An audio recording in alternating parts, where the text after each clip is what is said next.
This is the Global Podcast Network, where executives and professionals connect, share, and inspire. Stay tuned for the conversations that drive success.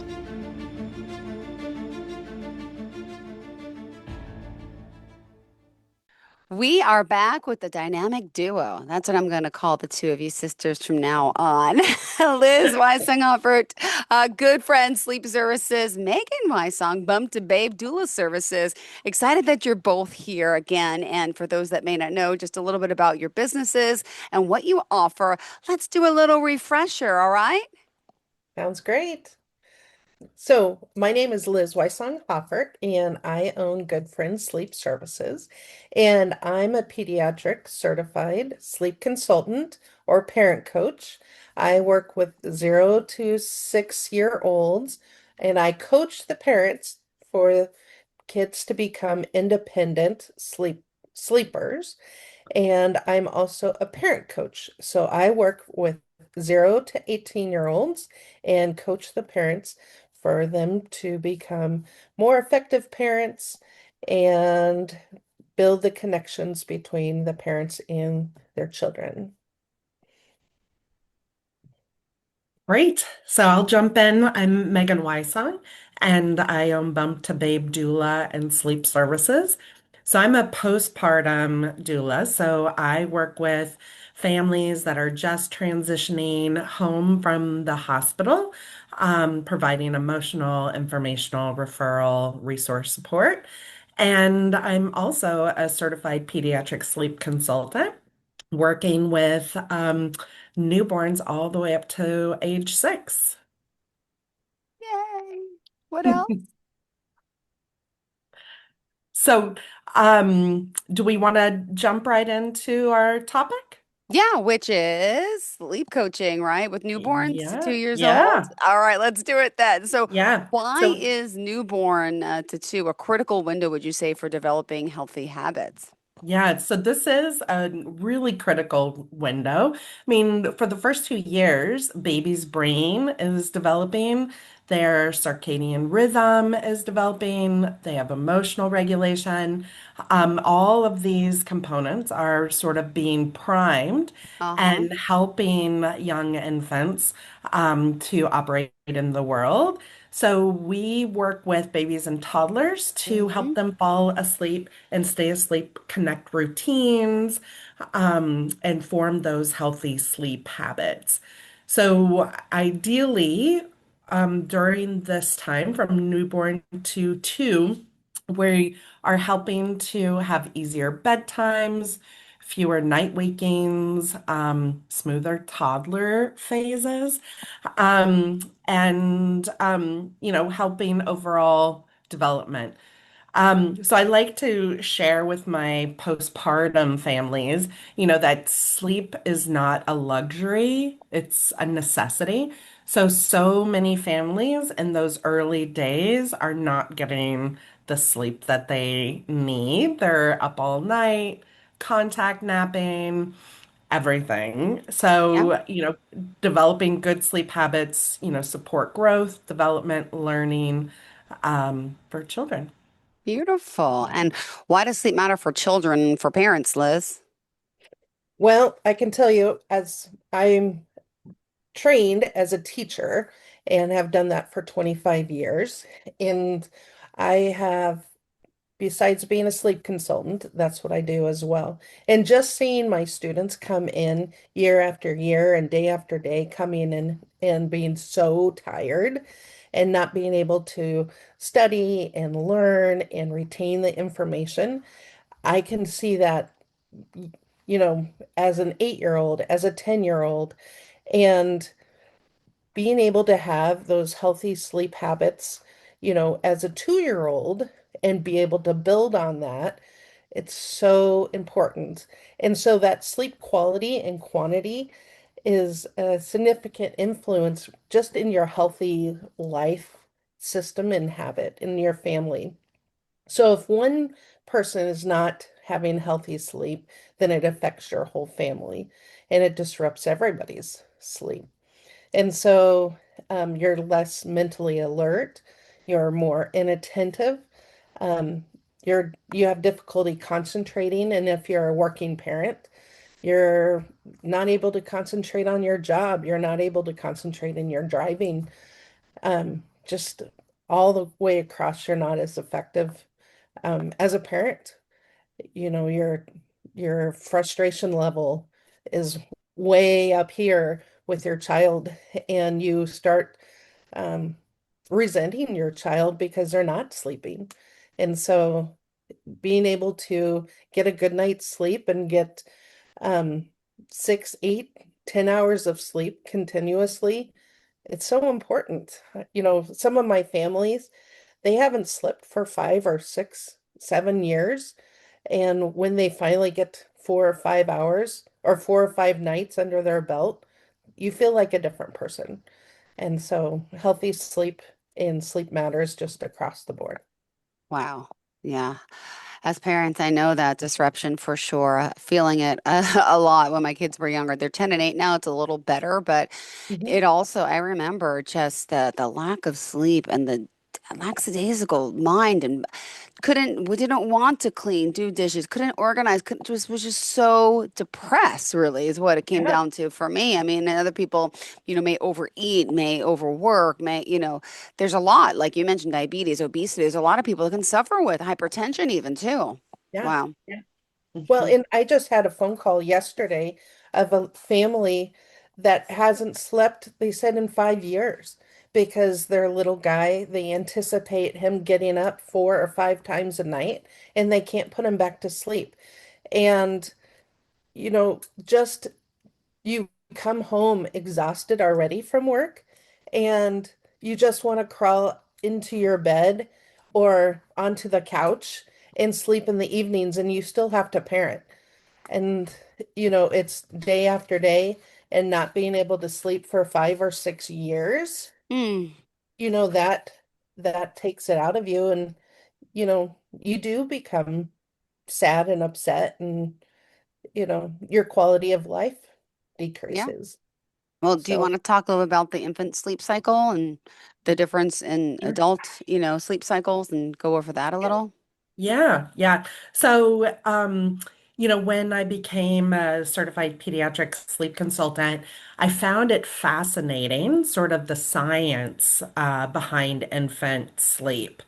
So, infant sleep is so different from adult sleep. They only go through a couple of stages, and they cycle through those really, really quickly. So, many the sleep cycle usually takes anywhere from 30 minutes Mm-hmm. to an hour, and they sort of wake up in between those sleep cycles, and physiologically they're assessing their whole body. They're trying to figure out, okay, am I still breathing? Yeah. Am I cold? Am I hot? Am I safe? Is my environment the same as when I went to sleep? Mm, And they're doing that sort of in that partially woken up state. And if any of those things are off, then they yeah. wake up all the way. And so many of my postpartum families, we always say, this person sleeps like a baby. If you've ever had to live in or sleep in the room with a baby, they're noisy. They're grunting, they're groaning, they're fussing, they're moving around. And that's part of the active sleep stage. And that's when, they are integrating all that they are learning, their memory consolidation, their central nervous system is developing, and that's sort of the noisy active sleep stage. Then usually they move into sort of a quiet, deep sleep. And this is when you feel like, the baby is super limp, they're quiet. You are putting your fingers under their nose to see if they're still breathing. And, they're hard to wake. And this is sort of when they are going through the physical restoration, their Mm-hmm. immune function, growth hormone release, cell repair. Um, And they cycle through this sleep cycle all night and through naps. And it does take them a while, usually around the 4 month sleep regression, where they move into more of an adult sleep cycle. Got it. Thank you so much. And by the way, I just want to point out the two of you, where are you located? Oh, Yeah. I'm in Lincoln, Nebraska, and I work with families all over the United States because most of our services are Mm-hmm. virtual.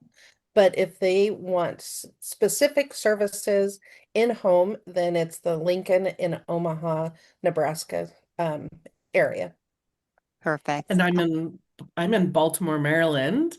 And so I do most of my postpartum doula work right here in the Baltimore city, county, and surrounding neighborhoods. And then also do the sleep consulting virtually as well. Perfect. All right. Where do we leave off? Hold on. My document scrolled up. Where Uh-oh. do we go? Help me out. Yeah. Well, I think Liz was going to talk a little bit about the difference between sleep shaping and Yes, sleep yes, training. yes. Thank you so much. I'm Yeah. back to my Yeah, highlighted pink stuff. Thank you. yeah. Uh-huh. So I wanted to talk a little bit about the differences between sleep shaping and sleep training. Okay. Um, There's a big difference actually. 0 to 4 month olds, they're physiologically, they're very different than 4 and 6 month olds and 6 year olds. Okay. And so we have to be very cognizant of that. Mm-hmm. If you're holding a 4 month old, of course they're going to be different than a 6 year old. Yeah. And their circadian rhythm, their hormone levels, they are just learning how to be people. And so they still have night confusion. We don't want to put them on a schedule yet. We don't want to change who they are developmentally. And so we are just sleep shaping. We're changing the environment around them.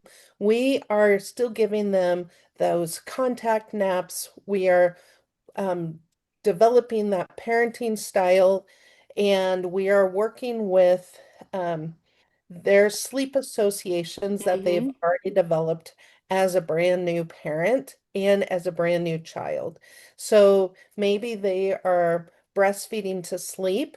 We are going to be slowly working on changing that over so by the time they are 6 months old or 5 months old, we are going to be starting to train them so that they maybe are somewhat eating and then playing and then sleeping. And so it's a gradual transition to sleep training. And Mm-hmm. training is a very loose word because we can also think of it as potty training Yeah. or any other types of training. Sleep isn't something that you are naturally born doing, learning how to do it. Um, everybody goes to sleep, of course, but doing it and learning how to do it independently Yeah. is something that is um, needs to be taught. And so we teach them like how to put themselves or teach parents like the nutritional parts of it. A wake cycle, a sleep cycle.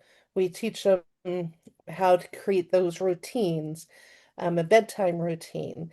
All that is part of the sleep training from 6 months on. And we say up to 6 years, but we've sleep trained kids all the way up to 8 years. So it's very developmental.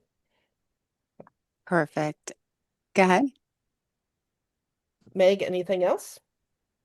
Yeah, so also with sleep training or sleep coaching, we help parents develop a schedule so that sort of the chaotic nature of infant sleep sort of moves towards a developmentally appropriate schedule of naps, certain times for wake ups, certain times for bedtime, and then how to handle those middle of the night wakings, early Yeah. morning wakings, and Uh, that sort of thing. Thanks for that clarification. Yeah. Yeah, there's some myths, right, around sleeping and what to do and what not to do. And this is where it gets confusing because there's so many. Yeah. Right? Yeah. So, I always hear as a postpartum doula, either, my baby is such a good sleeper, Mm-hmm. and they're talking about their 1 and 2 week old, or my baby is such a bad sleeper, because they're waking up every 20 minutes, through the night. There isn't such a thing as a good or bad sleeper. Those that 1 week old and 2 week old, we think that they're a good sleeper because they're sleeping all the time because they're Mm-hmm. not aware that they're no longer in the womb. So I always tell my parents don't get too used to that because that's the sleepy baby phase. Um, but when people talk about their child being a bad sleeper, just as Liz said, sleep is a learned skill that can improve with consistency and structure. Um, Often you see sort of more negative sleep behaviors due to inconsistent routines, um, sleep associations. My child likes to be rocked to sleep. They are overtired. None of these babies are broken. They just need more structure, patience, and consistency. Yeah, that's so true. And any other myths you want to share?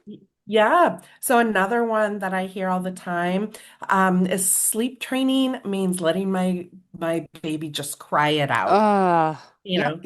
know, and no parent wants to have their baby crying all night. It tugs at your heartstrings. Your instincts tell you you need to go in to comfort your baby. So we don't prescribe to the cry it out method. Our methods that we use are very gentle, responsive methods. They are teaching the child how to have supportive sleep, and sleep training isn't a one size fits all. A lot of my families have downloaded sleep plans off the internet or, Googled sleep plans, but those sources don't know your child. They don't Yeah. know the temperament of your child. They don't know your family's values. And, sleep training isn't one size fits all. We use very parent present methods. Mm. We help parents pick out something that feels right to them. Sleep training is a gradual, supportive, responsive, structured, and focused process. And it's about teaching a skill, not abandoning your child. Wow. Well, also, it's funny. I felt that I had a couple that I met with when I had my first child, and we actually met and they talked to me about doing it. And I was so scared of this. I felt like I'd be abandoning my child. And the truth is, he got better. I never ended up doing it. But then I have so many friends that swear by it and live by it. So I was like, right, we hear misinformation sometimes and we don't know what to expect if we've never done it. But Right. it's nice to know that, it doesn't just automatically mean that. Okay, so well, and in terms of sleep environment, then what would you say is the best way to ensure their infant is sleeping safely? Yeah. Well, and can I jump in on that last question, Meg? Sure. And Jill's, sorry. I have and just finished having a family, and they were struggling with a 16-month-old. And we worked all the way up to the end of their program. And typically with the families that we work with them for 2 weeks, and have a couple different options for each family, and we just could not get their naps regulated. And then the nights, they were, the little girl was waking up 3 and 4 times a night still, all the way up until the ninth day, and we just couldn't figure it out. And we would tweak the naps, and we would tweak the nutrition, and give her a few more ounces um, of food, and then we would change the bedtime, and we figured it out that she needed 4 more ounces of breast milk, and she needed warmer pajamas, and she needed her bedtime at 7:30 instead of 8, and she needed one sleep cycle in the afternoon instead Mm-hmm. of two. And then she slept 12 hours at night, and we were able to wrap it up in 16 days for her program instead of 14. And that's part of the sleep coaching. Had they not hired us and Yep. been able to have a person looking out in from the outside, um, that little girl could have gone on for Yeah. another 2, 3 years without being able to see those little details and been able to change those little details. Um, and now they can sleep through the night. So, Amazing. yeah. All right. And in terms of sleep, what would you say? How do you, keep them safe? And also, gosh, we have to watch the clock. We only have 3 more minutes left. How Oh, did that happen? 5 minutes left. All right, perfect. okay. Okay. Keep going. Go ahead. Go ahead. Yeah. Yeah. My So computer's as stuck. far as a safe sleep environment, Yeah. we follow the American Academy of Thank you. Pediatrics. So we want our babies always to be on their back until they Hmm. can roll over. Once they roll over, we still put them on their backs. And then if they roll over on their own and they can raise their heads, that is fine for them to sleep on their tummy. We want it to be free of any blankets, crib pads, anything like that. Yeah. No stuffed animals, no toys in there, no pillows. And so we want it to be clear of any of those things. Meg, did I get everything? Yeah. I think that you hit it. Do we want to maybe jump to Sure. when parents should reach out to us? Sure. Okay. Yeah, we could, and then can we finish next time? Because there's still so much more that I wanted to get through, and I apologize. Yeah. Yeah. Yeah. I know we had a little bit of a late start with some technical stuff, so Yeah. we Well, got Yeah. it now. and Jill, we have 4 more shows that Oh, okay, good. we're going to be doing as well, because I think we have laid out this is newborn to 2, and so we will also be doing like 2 to 4 and older kids, as well as I think a Mythbusters and a couple other shows. We're hoping to bring on some experts or some parents to do some, Q&A. yeah, Q&A. So Yeah. Perfect. How can we reach out to you both? Yeah. So you can reach Megan at bumptobabedoula.com. And Liz? yeah, and I can be reached at Good Friends Sleep Services. And we also have Instagram and Facebook, so we can be reached there at for Good Friends Sleep Services on Facebook. And on Instagram, I am Liz WH Sleep Coach. Great. And for Meg, I can be reached on Instagram at megwysong_doula.sleep.coach. Perfect. Thank you, girls, so much for being here and looking forward to finishing this part and then talk more about all the other things. My goodness, that the two of you combined together. Really amazing to have two sisters working like this together and afar and all over the world. If that That's makes right. sense, it really does. All It right. Thank you does. so much again, guys. We'll talk next Thanks. week. Bye bye. Take Thank care. you. Bye. This is the Global Podcast Network, where executives and professionals connect, share, and inspire. Stay tuned for the conversations that drive success.